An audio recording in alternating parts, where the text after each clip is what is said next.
যজ্ঞের জন্য যেটা মাস্ট লাগে, একটা মহাযজ্ঞে শত্রুনাশের ক্রিয়া চলে, বগলামুখী দেবীর ক্রিয়া, সেইখানে লাগবে এই যে কাঁচা হলুদ। কাঁচা হলুদ মাস্ট। কাঁচা হলুদ ছাড়া কিন্তু মহাযজ্ঞ করা সম্পূর্ণ সম্ভব নয়। সেজন্য কাঁচা হলুদ লাগবে, রয়েছে ঘি লাগবে 5 কিলো। এবং প্রথম যেটা প্রয়োজন সেটা হচ্ছে গোলাপ জল। গোলাপ জল দিয়ে শুদ্ধিকরণ করা হবে এবং দেহ পবিত্র করা হবে, তারপরে মহাযজ্ঞের কর্মে আমরা লিপ্ত হব। ঠিক না? দেখে নিই, আমার সাথে রয়েছে, আমার সামনে সব সরঞ্জাম, সব কিছু, এবং পিছনে রয়েছে বিশ্বজিৎ মহারাজ। আর তার উপরে যেটা মাস্ট লাগবে সেটা হলো হরিনাম।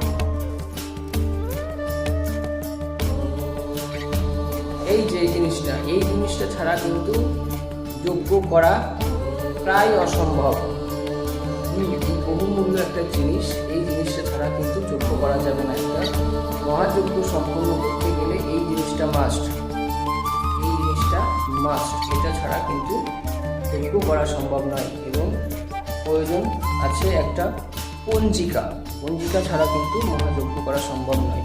তো আমি রয়েছি এখন এক ভক্তের বাড়িতে, সেখান থেকেই আপনাদের ভিডিও